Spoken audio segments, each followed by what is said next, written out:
gents, talking about the title race, there's clearly two teams in it and have been in it for the last few seasons, neck and neck. Manchester City, Liverpool.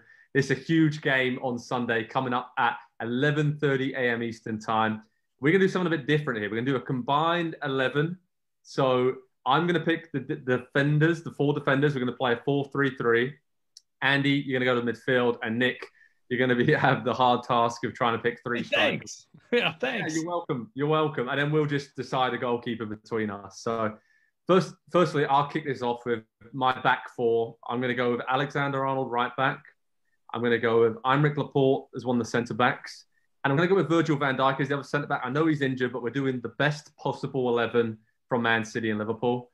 But if we are, saying Van Dijk, we're not going to use it, then I would put Ruben Diaz in there because I've been really impressed with what he's done. And I think he's better than the other centre-back options that Liverpool have. And then Andy Robertson at left-back, even though João Cancelo's had a really good start to the season. And not obviously a recognised left-back, really, at Man City. I think Robertson, Alexander-Arnold, you have to have that back four. So any arguments with that? And Andy, I'm going to pass it over to you to select your three midfielders, but I think that's a good back four. Yeah, nobody can argue with the fullbacks. I'm not a person in the world. Diaz, though, I find that a little bit interesting. Not somebody who's been in England and the Premier League for a little bit longer and has seen all of the teams, I guess. I think that's the biggest thing with defenders coming over is seeing everybody once or twice and just having an understanding of who and what the league is all about. Big game like this, I would maybe be a little bit worried about him being maybe not found out, but targeted just a little bit by Liverpool. No, I don't think so. I think when you look at the other options, Joe Gomez, Joe Matip, Fabinho even slotting back there, I think we're looking at it for a combined 11. I would be very happy with Diaz being there. If, Van Dijk's in there, he's in the team. But Aymeric Laporte, for me, is brilliant as well, brings out the best in him. So that partnership together is really good. So, Andy, your three midfielders. Yeah, I think this one's pretty straightforward, and maybe I'm way off base here, and you guys will tell me. I think it's Jordan Henderson at the base, kind of sitting there in front of the back. I considered Fabinho, but just it didn't quite fit with what I was wanting to do a little bit further up the field. So I went for also Thiago Alcantara and, of course, Kevin De Bruyne. I don't think anybody can argue that. It's a nice little balance, I think, between a little bit of shielding the back line there, some good building out of the back, and then a couple of the kind of, to borrow a phrase from Pep Guardiola, a couple of free eights playing ahead of him. Wow. Hey, I will take a little umbrage with that. I would love to see. Here we go. Thiago and KDB, no doubt, zero doubt. I like Rodri or Fabinho over Henderson. Okay. Henderson had an outstanding season last year, and I don't want to take that away from him. And I know he's a great leader, and you can't take that away from him either. But Rodri gives you that sort of a double sort of situation with Thiago. Both guys can control the game and pull the strings and give De Bruyne the chance to fly up there. And then Fabinho if you needed a harder man. So that's kind of where I'm at. Yeah, three words. Big game experience. Sure. So we're going to stick with your three, Andy. Nick, you happy enough? I know Henderson, the Sunderland connection there. Is that maybe what for you? Is it? I don't know. No, it's not. It's not. But it is. All right. You happy to commit to Henderson, De Bruyne, and absolutely. Thiago? He's a great player. Great player. Okay, so those three, that's the midfield sorted. The easy part now, Nick. Pick the forward three. Yeah. So Salah is the easy part for me. Mohamed Salah, I think, has been phenomenal. The Sadio Mane discussion, when people start to say, is he Liverpool's most valuable attacker, I think is usually done in the same way that we try to think of, better bands than the Beatles or whatever from the 60s. Salah is just phenomenal. A wonderful player. I think center forward's easy too. It's Sergio Aguero for now. I know he's older and I know he may not necessarily play for a couple of weeks, but he's there. So it comes down to Sterling and Mane.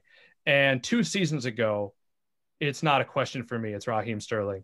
But last season, Mane was absolutely unbelievable and earned those discussions of should he be the guy. And early this season, it's Mane in a runaway. So I would go Salah, Aguero, Sadio Mane.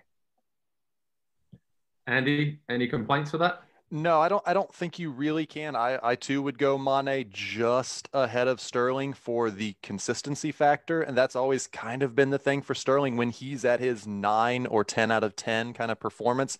There's one or two, maybe three players better than him in the world, but he just has those dips for a period of time where he'll fall just a little bit below that level, and you can't always count on him to put away the easiest of chances either. And I can recall a couple of very, very easy sitters missed by Sterling, and for some reason those just stick in my head, and I can't look past them for in the context of a conversation between these two players. Lyon in the Champions League, guys. I mean, that game goes to extra time, and they probably go on. That was a big moment.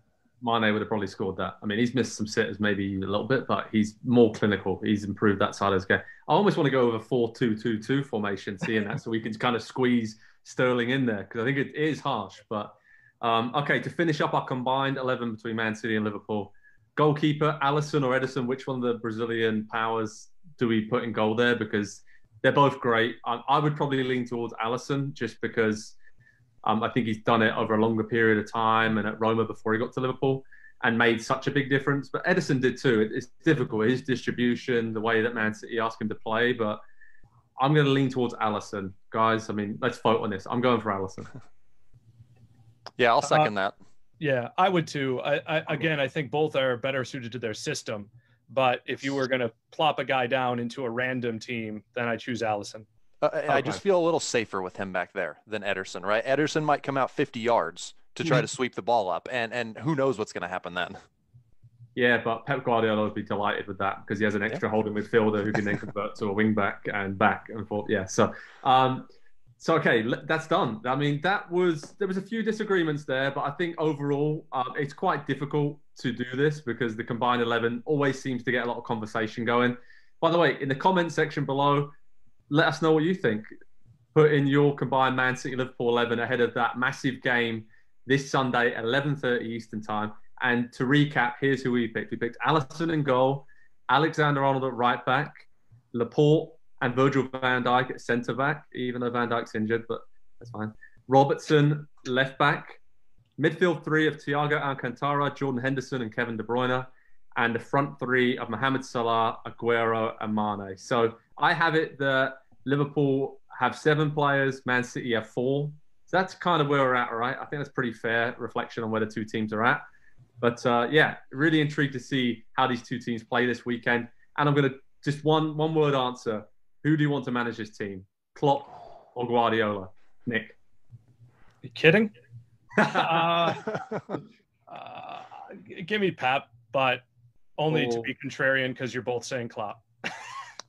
Joe, I think we could give you that team and they'd be all right. That's my pick. Hey, I would take that team to new levels. I'm telling you now. No, yeah, I would probably go with Klopp. I think the way that, especially the front three there, the one thing that Klopp really hasn't had is a really prolific central striker. I'd love to see if that Aguero in that team, that would be pretty cool. Just like he had at Dortmund back in the day, those strikers there. So yeah, really enjoyed that, lads. That was brilliant.